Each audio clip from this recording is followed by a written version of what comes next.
Hello, 605. This is Ryan with South Dakotans Against Prohibition, and I'm here today with Heather Holsworth, who lives in Rapid City, South Dakota. She's been watching our page since probably the first week of its existence. Our page launched March 3rd of this year, and some people say, well, it was too late to get on the legislative session, blah, blah, blah. Those are naysayers, and we convert the naysayers. We've shown you the proof. She's seen a lot of facts on our page, and she's done a lot of personal research herself about the different medical effects of cannabis. And what would you say you've learned from the page? I'd say I learned about how it can protect you from cancers, how it can shrink your cancer cells.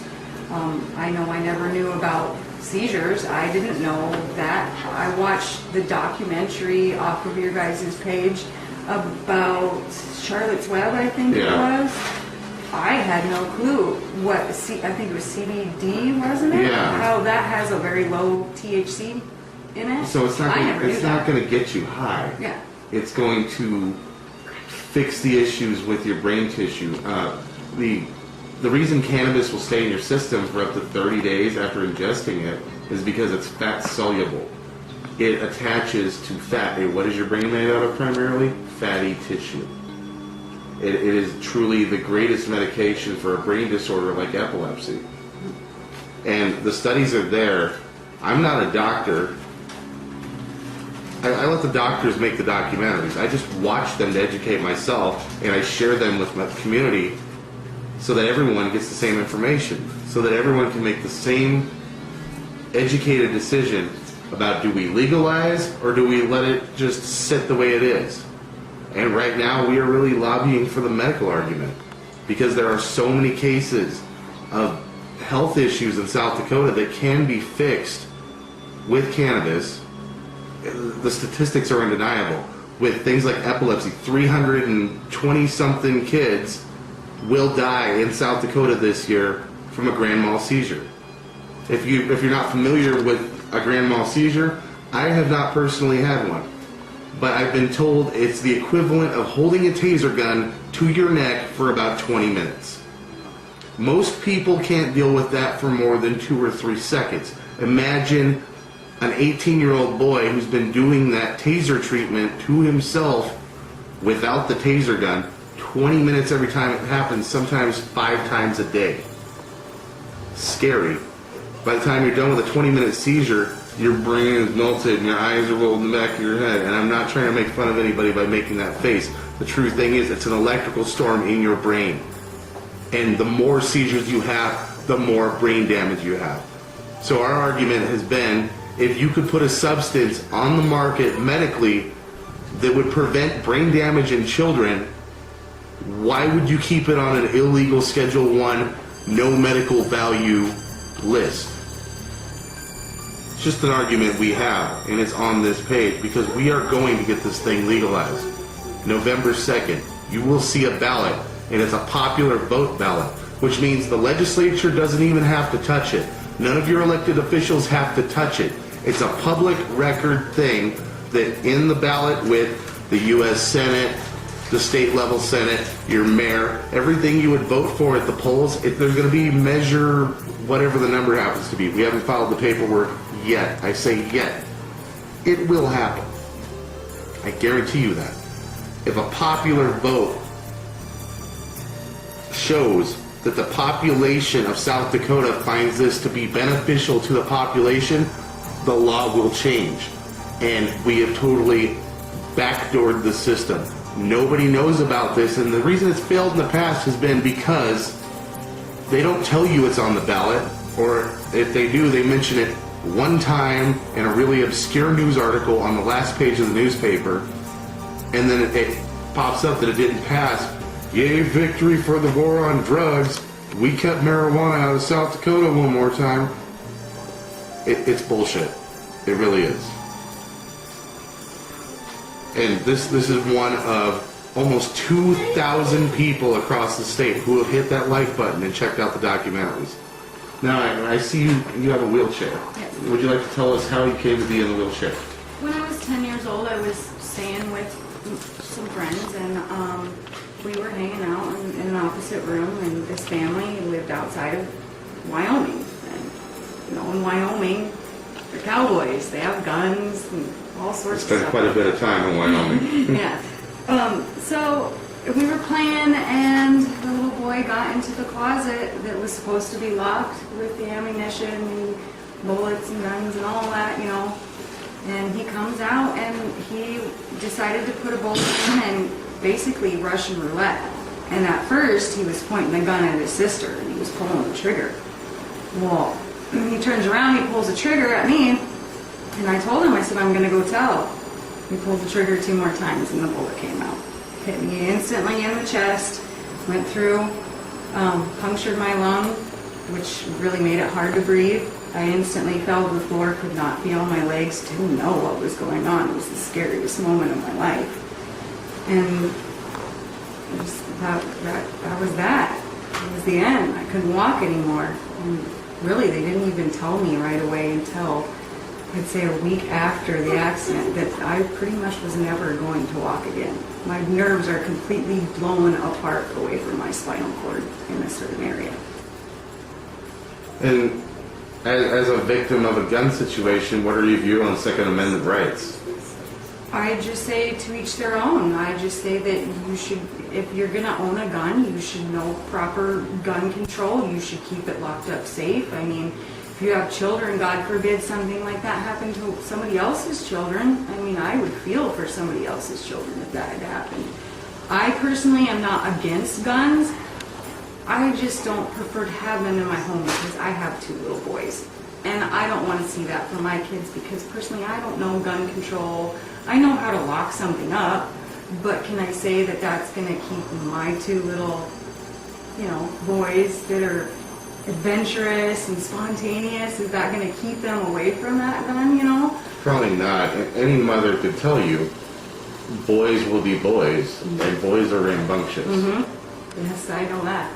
And that being said, you saw our story about Tricia and Michael Parker, Yes, I mother did. and son. Yes. And what would you say? How did you feel when you saw that story?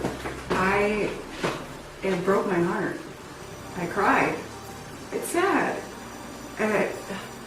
How can you be 16, 17, 18 years old and not be able to enjoy a football game? To even just go watch the football game? How could you not go out to dinner? How could you not be able to enjoy track and field? That's horrible. I would never want to wish that upon my enemy, ever, ever. Because I know that some of the stuff that I can't do regular, like I can't go hiking. Because obviously I'm in a wheelchair, you know? That's just not something I'm going to be able to do. I couldn't imagine not being able to take my son out to eat. Or to a movie. Or just a simple freaking grocery store. Yeah, it's hazardous to his health. Every time he falls, he dislocates his arm. A lot of the times with seizures, you lose all control of all your bodily functions. And if you're in the middle of a grocery store after you've busted your head on an end cap, your arm's out of place, and you have soiled yourself, you wake up not knowing what happened, and everyone's looking at you like, whoa. It's got to be a source of embarrassment. There's embarrassment with it. There's public shame, and there's not in no way, shape, or form am I saying that Michael needs to be ashamed of who he is. No. He was born with this Never. condition. It's not his fault. But it's natural. The state of South Dakota is making it seem like he chose to have epilepsy, and he has to live with the consequences of being born that way. When there is a better way that would let him have a normal life. And on the pro-life argument, you want to guard the life of an unborn fetus so it can have the best life that anybody else has. As a mother, would you say that you would do anything in your power to make the life of your boys better if they were sick? Yes, I would. I would do everything and anything in my power. And that includes following the laws. No mother in this state in their right mind is going to say, yeah, I gave my kid cannabis. They're not going to engage in illegal activities because DSS will be at your door, taking your kids into foster care, putting you in jail. And why? Because you were trying to better their life. South Dakota's laws are the things that are ruining people's lives. Not cannabis, not guns. I'm all for the Second Amendment as well. I have never owned a gun. I've sold a bunch of them when I worked in the pawn shop. I've done all the federal background checks with the ATF with people who were purchasing weapons. I made sure they were qualified by the regulations. I will never own a gun myself, more than likely, because I've never had them. I've never been around them. Like you, I understand them, but I don't understand them well enough like a family who regularly goes hunting together would. Yes. I grew up in California until I was 11 years old. I moved to South Dakota. My dad was stationed at Holsworth Air Force Base. When you live in a military installation and you're from California, a place where only the police have the guns most of the time, or the thugs, and you live on a military base, everyone around you has guns. You don't have a need for guns. So our personal views on guns are the same. And our personal views on cannabis are the same. It's going to benefit South Dakota. It's going to heal these children. It's going to heal people of all ages. I lost my grandmother to cancer, and had she been able to have cannabis rather than radiation, she would not have wilted like a flower in a microwave. That's pretty much what radiation does. It's like stepping into a microwave after they run their chemotherapy drugs into you. And I lost her. She's gone. I will never be able to sit down with my grandmother again at Thanksgiving, Christmas, birthdays, 4th of July, nothing. She is gone forever. And we need to preserve the family nature that is South Dakota. You have anything you'd like to add? I just say, please, stand up for people out there that are sick and that can't, use cannabis legally because of a law. It's not right. It shouldn't be that way. You're hurting children. You're hurting families. You're taking them away from their homeland, because who wants to stay in a state where they can't do their medication the way they want to do it? Are you familiar with the South Dakota law, possession by ingestion? I am not. Basically, South Dakota has a law that you having cannabis in your system, if they have a warrant for your blood or their urine, they will seize that from you to test you. If you refuse the test, they will strap you to a chair, put a catheter in your urethra, and extract the urine. That's barbaric as shit. Yeah. That's something from like Nazi Germany neo-freak films. That's happening here. I've seen it happen to people. Oh my gosh. In Yankton County, where the state hospital is. I've seen this happen. It's scary. So these families that are told, oh, well, you could just move to a state that would allow medical marijuana and then your problem's solved. Well, guess what? Those families that grew up here can't come see their grandparents at Christmas. Because at that point, they are carrying cannabis in their system. And South Dakota will put those guys in jail immediately if given the chance. Just to keep them here longer. The wages here don't allow anybody to get out of here most of the time. Most of the job market, unless you have a degree and you are like a professional doctor, lawyer, executive, you don't have the money to travel from Rapid to Sioux Falls. Nope. But maybe twice, 3 times a year. But I'd like to wrap this up, and if you guys have any questions for me, I'm the admin with SDAP. I'm one of about 35 at this point across the state, and we're looking to get public gatherings together, much like what you saw at Murphy's last night. We went to a speakeasy, a place that during the alcohol prohibition, that's what people did. They got in the basement and talked and hung out.